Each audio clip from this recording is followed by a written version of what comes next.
So you'll notice now that I've got my setup, okay, again, I've got my iPad mini plugged right into my computer, and I am recording this. That's a good way to use to do a demo if you're going to do a screen recording, in my opinion, if you have an iPad mini and a MacBook. And then I've also have the Apple supplied earphones with the volume button up and down, and when I click the volume button, you can see the red button on the right of the screen pressed, and now I have 2 pictures, and now I have 3 pictures, and now I have 4 pictures, and 5 and 6 and so on.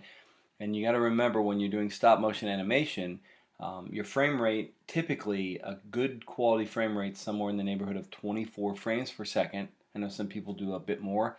And then what I've been working with my kids on is doing a frame rate of roughly 12 to 15. So I'm going to kind of click off a number of pictures. So right now I have 1 second of video recorded in this stop motion app.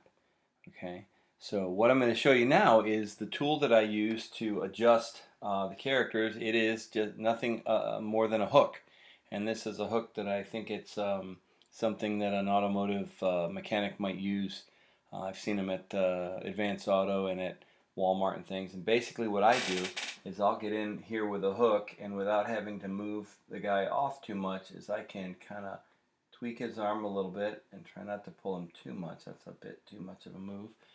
And you can see the difference between where his hand was down here and where his hand is now. And that is an onion skin technique that shows you what has moved and what has not. So I'm going to click off a couple more pictures. And then I'm going to raise his arm up just a little bit more and then turn it out just a bit. And then this guard's getting a little bit jittery, let's say, and I'm going to just kind of move his spear up a bit. And then I'm going to take some more pictures. Now, you can move different things, so we can have these flags, the gold part of the flag you can just see, so I can have that kind of blowing, and since wind is fairly uniform, we'll do them both about the same amount. And then I'll take a few more pictures, and then I'll have them come back.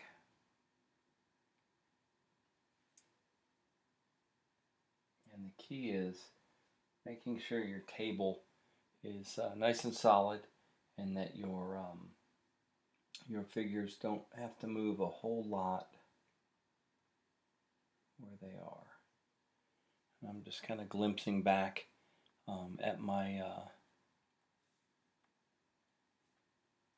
figures every so often, and I'm going to make him just move an arm down just a little bit. Maybe lean a hair forward. So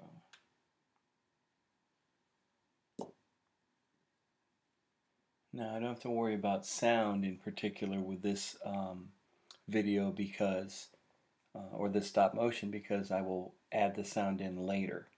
And that's basically small movements over a number of frames.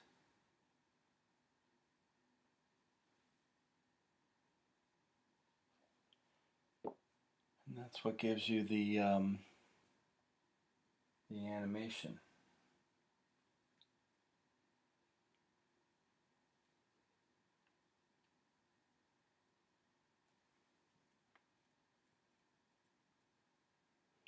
So if I want to play this, excuse me, if I want to play this back, I basically hit on the left side of the screen, and this one I'll have to actually touch the iPad, and so you'll start seeing. And then I'm going to stop it and see what my frame rate is set at. Okay, so we are at 12 frames per second. Good. I could slow that down a little bit. I can turn grid lines on. I can play at half speed. If you play at half speed, obviously it would double the size of the clip. And that's basically how you get started with stop motion. That's kind of the basics of stop motion animation. A couple tools. Again, I use that little hook device, and that's handy. although I don't think I'd give any of my kids at school this because it's sharp on the end. You could blunt it if you'd like. But I've got a Lego base plate that makes it really easy to hold the Lego figure still. I've got my green screen that I basically clipped onto. This is actually another base plate that I have, but I use the clips, and I've got it nice and tight, so when it's kind of standing on the tripod that I'm using, you can see it's a fairly uniform green color, and that's on there. And then I basically set up the shot. I've got something that's holding my iPad. You can use a variety of things. You get somebody in the wood shop to kind of route out a 1/2 of an inch, fit your iPad down in, gives you a little bit ability to kind of tilt it forward or back, which will give you some ability to adjust the camera to the sight of the Lego figure's eyes. It was always interesting when we started. If the minifigures were down here and the camera was up here, it looked like they were always looking up at you. So to kind of avoid that, I've rotated the camera, so instead of it being up here and at the top of the screen, rotated down here, and now it's kind of eye level with the Lego minifigures. But that's basically how I've gotten started with stop motion animation. And if you have any questions, please put them down in the comments. Thank you.